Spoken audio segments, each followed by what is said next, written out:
Hey there! Can you tell where I am? This is the archives. I'm in DC, and I thought a good topic for me traveling and for me being in DC would be online security. See how that fits in there? It's the home of the Department of Homeland Security, the NSA is nearby in Maryland, and so hey, that's a good topic, right? And you'll see why it's related that I'm not home. So we'll get to that. So I'm not going to talk about like credit cards or using your bank account or whatever online because that would take forever, and I'm trying to keep these coffee chats to 20 minutes. I have water today, that's today's drink, because it's really hot outside. But I am going to talk about like social media online security. Because I think that's really important, and it's sort of easy to forget about because we're just chatting with our friends online and doing all this fun stuff, and we can get really lax about what we're saying publicly. So I just want to talk about like different networks and different things you can think about to protect yourself. So the first thing to start with is just to point out that forums or social media networks like Twitter, Ravelry, are completely public. Twitter is the most public of all. You don't even need a Twitter account to look up someone's Twitter feed. So if you go to www.twitter.com/freshstitches, you'll see everything I've tweeted.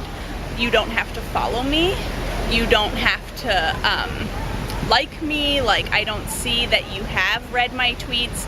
Whatever is there is completely public information.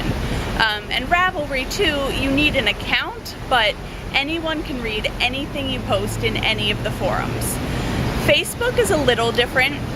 Facebook has privacy settings, so you can make something public where everyone can see it, but you can also set something to be something only your friends can see or only close friends can see, things like that.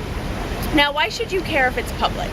So this is a bit of like a scare thing, I guess, but it happens, so I'll just say it. Let's say you say, oh, I'm going out of town, you know, going to Hawaii, okay? Someone can search for the keyword Hawaii and look for people who are going on vacation. And if you post that publicly on your Twitter feed, someone will know that you are gone on vacation. And if you are also the kind of person who maybe took a photo of your new garden that you did, that includes your house number, like your, you know, it has your house, or maybe you post this favorite cafe you go to and it's sort of like right next door to your house, that information is public too. So people can use that information that you've made publicly available to break into your house. I feel like I'm really lucky. Most of the time when I'm traveling, I'm actually traveling alone. So if I'm at TNNA, Tim's watching the house, and if we're both traveling, then we have someone watching our house, we take precautions, but it's really important to keep all of these things in mind. So it's, for me personally, I don't feel comfortable posting information about my house or my address in a public forum. I have a post box, so I go one step further because I do run a business where I'm constantly shipping things out of my home. I also don't take photos in front of my house just because, you know, you never know what can happen. And I'm not a weird sort, like I'm not like, oh, I'm gonna get, you know, broken into. I'm not always worried about that sort of thing, and I am pretty open online publicly. But there are a few things that, you know, you're in your house for a really long time, and if one crazy person gets a hold of your information, you can't just, it's not easy to up and move, you know, to a new house next week. A very similar thing might be your car. Like, sometimes I like to, you know, it's a cute photo to be like, oh, that's my car, like heading over to Wisconsin or whatever, but your license plate number can be something that people can use public, that's some public records maybe, and do some tracking down to see your address or other things about you. So those are things that I want people to keep in mind when they're posting online. In our Ravelry group, we have a pretty strict policy that when we're doing swaps and things, your address should be exchanged in a private message and not posted publicly, because that information is for anyone to see, and you want to be a little cautious about who you give it out to. And like I was saying, it's not just literally writing out your address, but even photos that could include your address information, because we're all taking photos all the time of like, oh, it's my coffee, it's my tea, like this and that, and so you just want to be a little mindful of what information you're sharing with everyone in the public forums. Always stay hydrated, always wear sunscreen, folks. Even if you're filming. So Facebook, like I said, is a little different. You can set privacy settings so that only your friends see some photos. I think in general that's a pretty good idea. So here's a thing that I think it's really confusing. So there's a private page let's start over. There are different ways to use Facebook. You have your own personal account, like, you know, I'm Stacey Trock. And then you can also have a page, and that's what a business would have. So Fresh Stitches has a page. For me personally, those things are very separate. My personal Facebook account is for my friends, my family. I do post vacation photos, things like that. It's separate from the Fresh Stitches page. Anyone can like the Fresh Stitches page. Tons of people do. And those people can't see my personal information. However, that's, I'm in DC, as you know. Marine One, which is the president's helicopter, like literally just flew by right behind us. So that's always the most fun. I miss DC. I'm from here and I love it, and it's so cool. Anyway, what was I saying? Oh, so one thing that some people do differently. So some people, and many of my friends in the yarn industry do this, and it can be why it can be confusing about like, oh, is that person being safe or whatnot. Some people, instead of having a page, they will just say, this is my personal account. Let's call it like, you know, Funky Bunny, if that's your name. I should pick a better name. Barbara Smith. So Barbara Smith might say, this is my account, but I'm not going to post anything personal on it, and I'm going to friend anyone who friends me, my customers, my fans, fellow teachers, whatever. And that's totally fine. It's using your personal page almost as if it were a company page, but they're keeping in mind, this is my public image. People I don't necessarily know are going to see everything I post, and so they post different kinds of things on their Facebook page, or personal Facebook page, because it's not really personal, if you see what I'm saying with that. So some people in the yarn industry will very readily friend you, and that's fine. I'm not at all critical of that. Some people have tried to friend me, and I just don't friend them because my personal page is really my personal page, and so I hope no one's offended by that. But it's a security thing. It's I really friend people who I'm actually friends with, and that for me is a separation between my public side and my personal side. And I think that's sort of important to have. And if you don't use Facebook personally and you want to use your page only publicly, that's totally fine too. But you want to keep in the back of your head, like, where am I posting my vacation photos? Like, so this is a funny story. So Tim and I are going to South Dakota on a vacation sometime. And my mom asks on my Facebook page, on my personal Facebook page, oh, when are you going? And even, maybe I'm just weird, I don't want to give the exact dates I'm going, because I feel like that's giving out a lot of info. Even though most of these people are my friends, some of them are people from like high school that I haven't talked to in 15 years, and they could have become serial killers since then. So I just like to play it, you know, a little safe. And so I was like, you know, the start of August, and she's like, you're gonna be going during Sturgis? I'm like, I called her, I'm like, Mom, I'm not going during Sturgis, I checked it out, I just don't want to put the exact dates I'm traveling out so everyone can see them. it gets a little tricky for me personally, because I obviously have to be very open with my customers when I am able to reply and not. So if I'm on vacation, I put up an auto reply because my standard policy is you're going to get an email reply from me within 24 hours. If I'm on vacation, I can't guarantee I'm going to do that. So I have to put up an auto reply that says I'm away. And that is, I guess, a signal that I'm away. But that's one reason, since I have to be so honest with everyone about when I am or am not home, that's one reason why I take a lot of personal safety measures about maybe not posting what neighborhood I live in and things like that.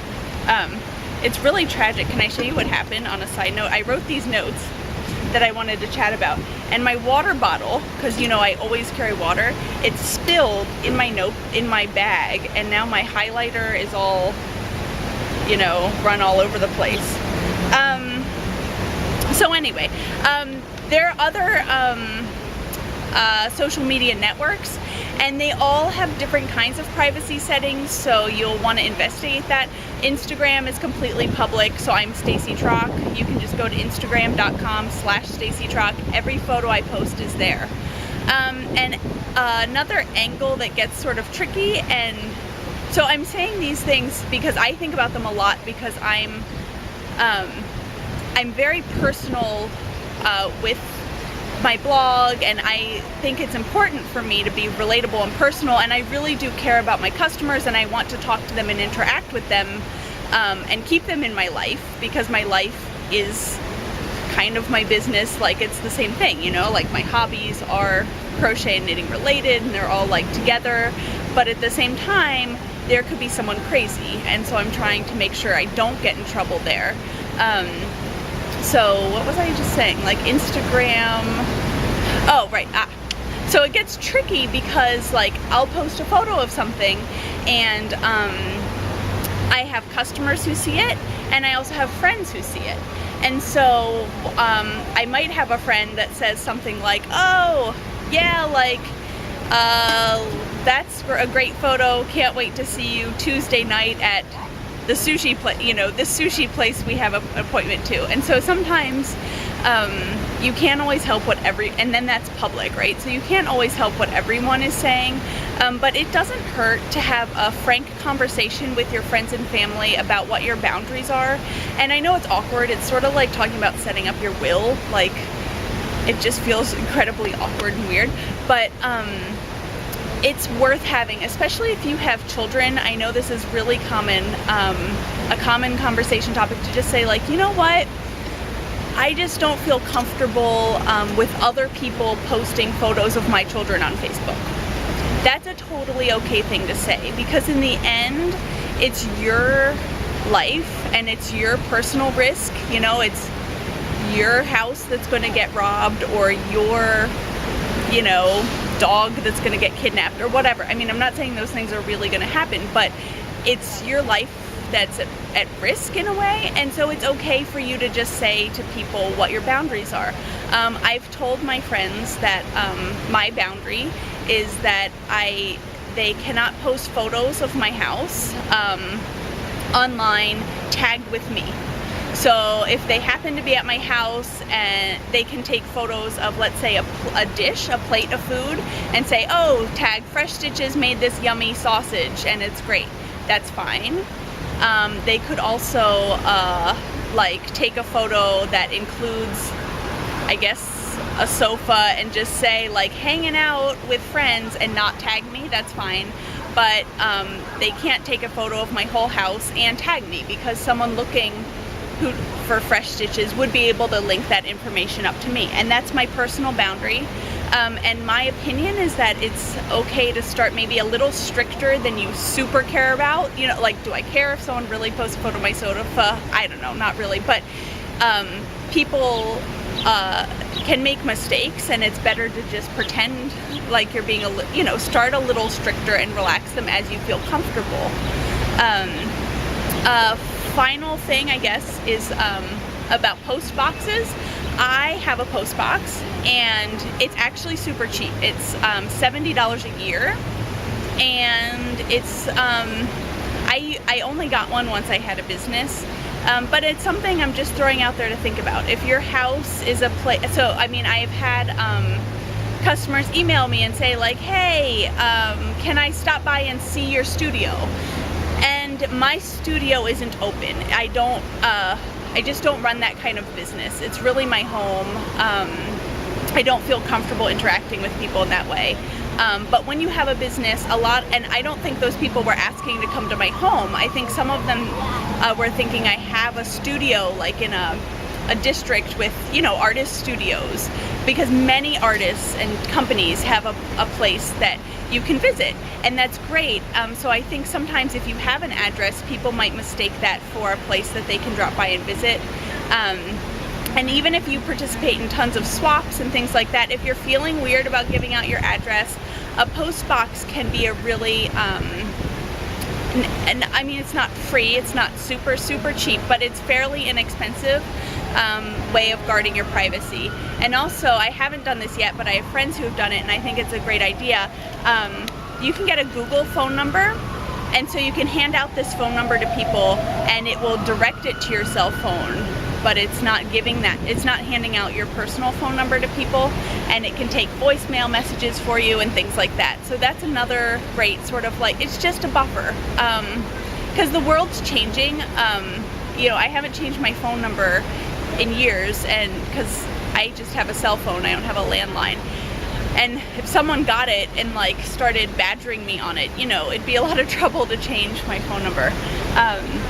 And also to be aware of what people do with your information. So if I was in a swap and there's someone I feel really comfortable with, you know, so-and-so, oh, we swap stuff all the time, that's fine. Just as a story, TNNA, which is the trade organization that I belong to professionally, they asked for your address, and man, I gave them my post office box, because they sell your address to everyone who's a member. Well, they don't sell it. They publish your information in a book to everyone who's a TNNA member, because they're used to dealing with yarn stores. And so they think they're doing you a favor by publishing your address. When in fact, like, it would be your home address in a thing. Well, I'm filming. Someone stop. It's a little camera on a tripod. I'm filming a podcast episode. No, I mean, I'll upload it later. That would be amazing. That's what happens when you record in public. I'm not even going to edit that out, you know. I think that's part of life, how things happen. So anyway, oh right, so just be aware what people are going to be doing with your address, because that will sort of help you decide, oh, is that something I really want to do or not. That's really all I had to say. The internet security topic is so big, so I'm sure lots of people will have comments. I'd love it if you told me things that you do to protect yourself, or what are your rules. I think we'll start that in the Ravelry group as our conversation topic. What are your rules for internet security? It can be about your kids, about your house, about who you friend on Facebook. Do you have a policy like I'd have to eat lunch with the person, you know, whatever, because those are really interesting to hear. And I think it also depends on where you live in the country. So for example, my mom, who lives in like the middle of nowhere, well, you've seen where she lives, right? It's not like I was completely comfortable filming out in her backyard, because you can't tell where the heck it is from all of the other farmland, you know, in the rest of Kansas. So I think a lot does depend on where you live. How likely is it really that someone's going to drive to rural Oklahoma and like track you down? Probably not as likely as if you live in Manhattan, right? So those are things to think about, and I'd love to hear them discussed. And if you have any feedback also about what my policy is, I mean, I'm open to it. I really do hope that I have done an okay balance between being very personal. I care a lot about my customers and fans, and I want my blog to be very personal, and at the same time working on safeguarding my personal life at the same time. So if you have comments on that, go on. Let me know. Honesty is okay. And I hope you enjoyed my little scenery, my change of pace. So this is DC, if you've never been, one of my favorite cities. And this is the Archives, and this is the Navy Memorial. It's a metro stop, Archives, Navy Memorial, Penn Quarter. And I'm going to spend today walking around, looking at the monuments, taking some photos. And I really thank you for spending the time with me and having a little chat. And I hope you join me online and chat back to me.